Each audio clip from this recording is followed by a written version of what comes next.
From the Charlottesville Newsplex in high definition, where Charlottesville news comes first, this is CBS 19 News at 6. UVA Board of Visitors with a meeting today at issue using the $2.1 billion Strategic Investment Fund. A new political group emerges in Charlottesville aimed at backing progressive candidates for office. And we'll look at a very busy agenda for the Charlottesville City Council tonight, including the State of the City address. Good evening, everyone. I'm Dan Schutte. And I'm Tara Wheeler. Thank you for joining us.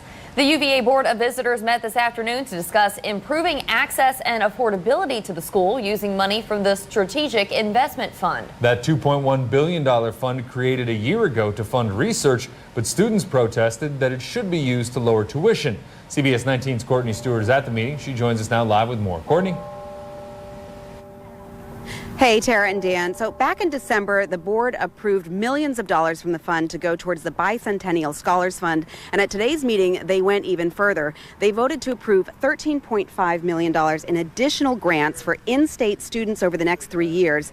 These cornerstone grants will be given to middle-class students whose families earn less than $125,000 a year. Now, the grants are for $1,000 or $2,000 apiece. Board of Visitors Rector Bill Goodwin said these middle-class families don't qualify for other types of financial support that cover low-income students like Access UVA does. This is an effort to expand Access UVA, and we believe that we're doing it in the group that needs it the most, and that's the whole motivation. Strategic Investment Fund will now give $115 million to scholarships and grants for students over the next 5 years. Now, that $115 million also includes $1.5 million that'll go towards enrolling an additional 100 students starting next fall. Reporting live at UVA, Courtney Stewart, CBS 19 News. We are learning more about last week's school bus fire in Albemarle County. County officials say a faulty fuel injector was to blame. The Monticello High School swim team was on board when the flames began, but everyone was evacuated safely.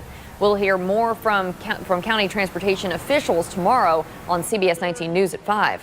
A new political organization in Charlottesville is promising to have an influence on local politics, announcing its presence just hours before the mayor's State of Charlottesville address. The group is called EPIC, and it has put several organizations, including the City Council, in its crosshairs. CBS 19's Tomas Harmon live at City Hall with more. Tomas?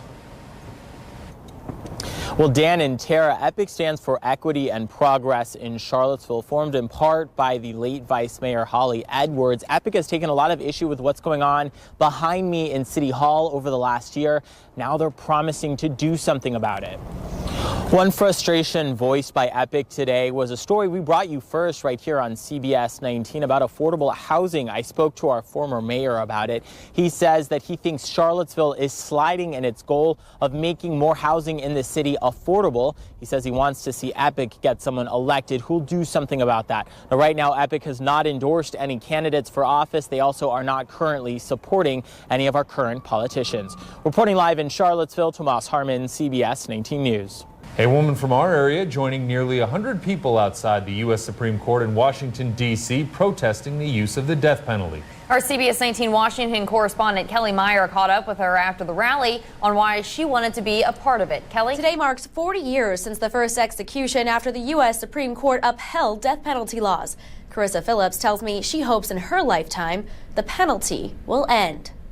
Phillips will be returning to Charlottesville tonight and plans to keep advocating for the issue. Her participation in the event comes one day before the execution of Ricky Gray is scheduled in the state of Virginia. Reporting in Washington, I'm Kelly Meyer, CBS 19 News.